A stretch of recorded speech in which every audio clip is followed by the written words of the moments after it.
me do my job. All right, one more plank. Hey everybody, Sayre at Nova. This time around, we are going to talk about the modern Royal Enfields, the 650 Interceptors, because we have a pair of them here in the shop. And, it's been an interesting development of this bike as far as my history in the industry goes. We'll talk about this one. It's a little easier to see.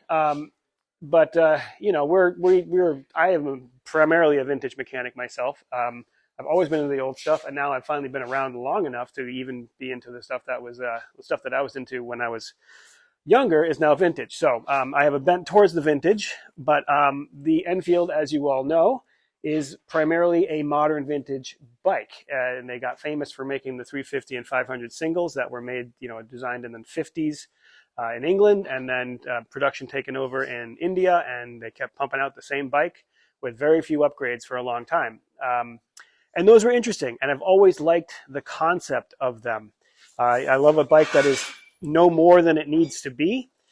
Not everybody needs this 636 that's coming off the bench behind us here as a first bike. You don't need 100 horsepower necessarily, 30 horsepower, and a little bit of simplicity and a good price tag is often way more fun and way happier to get around and just have a good time.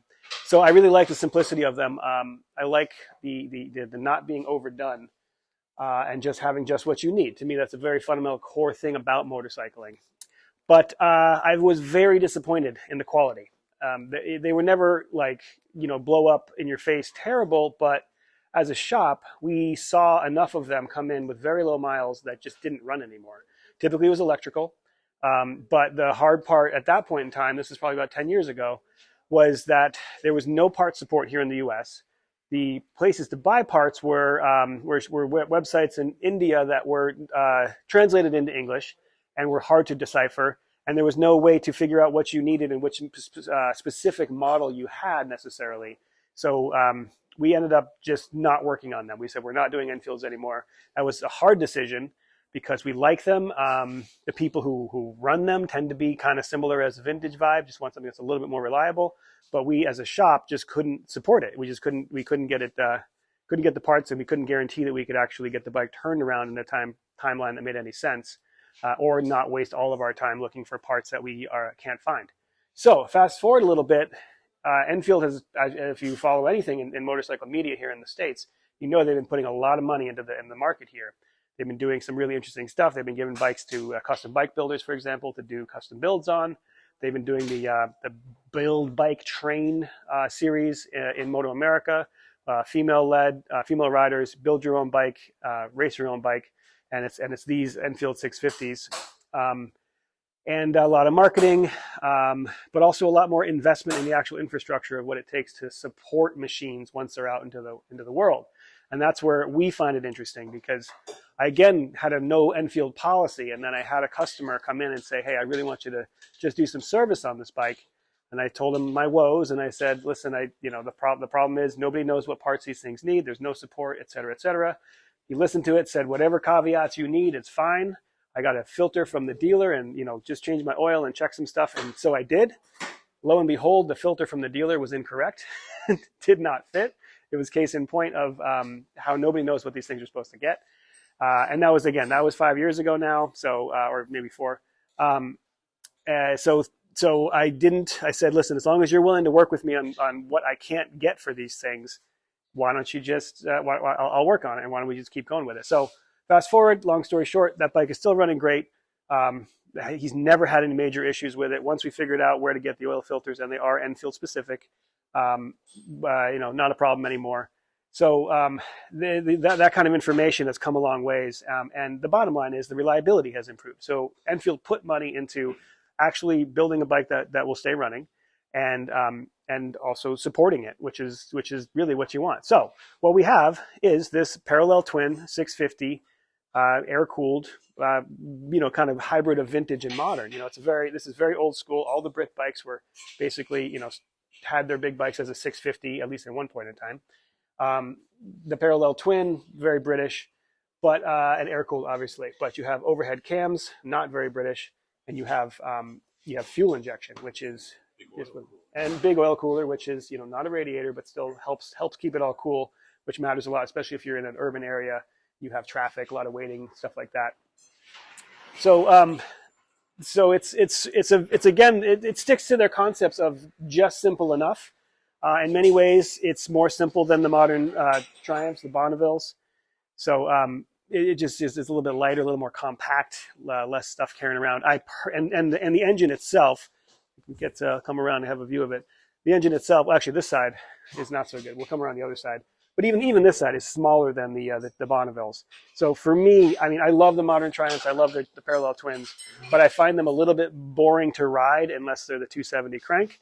And I find the engines honestly god awful. I think they're butt ugly motors that were made, that they put some covers on them just to make them look kind of vintage, but they're too bulky and too square.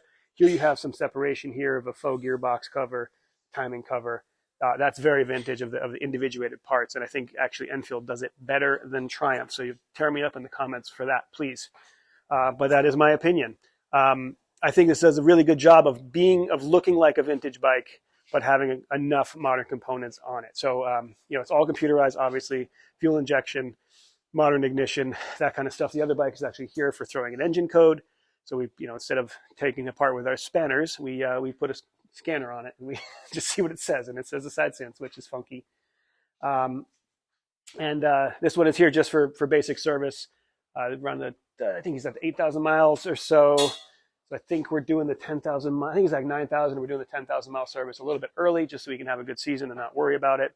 Getting some fresh rubber, new air filter, valves were checked. Everything is good. There's no surprises on it, which is cool. Just a little bit more about the bike, just from what I'm looking at here. You have I don't know who makes these shocks, but this is sort of a copy of a good shock. It works adequately. If you were going to actually race the bike, you would want to put something better on there.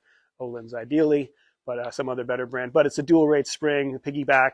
It's at least doing a very good impression of a quality shock. Front end is basic. I don't think these are cartridges. I think these are just regular damper rod forks. I could be wrong, but I would be surprised. A little bit bigger, but I'm probably guessing that's a 38 off just by eye. So bigger than the average vintage bike for a 650, but not that much bigger. So it's sort of just an improvement on a design you would have found in the 70s, more or less. Disc brakes, you can't see them. They are off because we got the wheel off, but 2-piston disc brake up front, single disc, highly adequate for this size bike and for the speeds you're going to see. Again, this is probably an Enfield proprietary part or made by a company that they contract. Not a name brand that we'd be aware of, but probably just fine. I've never had. It's the color of a Brembo, which is what matters. So very basic, very simple, no frills, but enough. And that's the concept that they've always set out for. And I think they actually finally do it on these. So I'm excited about these. We're working on them again. If you have Enfields and you want to work on your local, yes, we will work on it. And then just looking at comparing the two, these are basically the same bikes. That one's a 2020. I don't remember what this one is. But they very, very same bike with just a different look. So they sort of sell you a different trim package. The wheels here, you obviously have the black wheels, bobbed fender, and the fork brace. Actually, that's the same. It's just actually it is the same. It's just painted. Huh. Tricked me. Yeah, it looks more custom than the other one. And some of the stuff, maybe I don't know this bike well. This is a new customer for us, so I don't know what the customer has done or what the bike came with. You got this little fly screen here. You got the brace on the handlebars. This seat definitely is custom. I don't know if it's a factory option you can get when you buy it, or if this is something that came elsewhere. But yeah, different seat. The pipes, these are aftermarket. Sounds a little bit more aggressive, and sounds kind of cool. So, and a luggage rack. Every utilitarian machine should have a luggage rack. Big believer in that. So yeah, that's my once over on these Enfield 650s.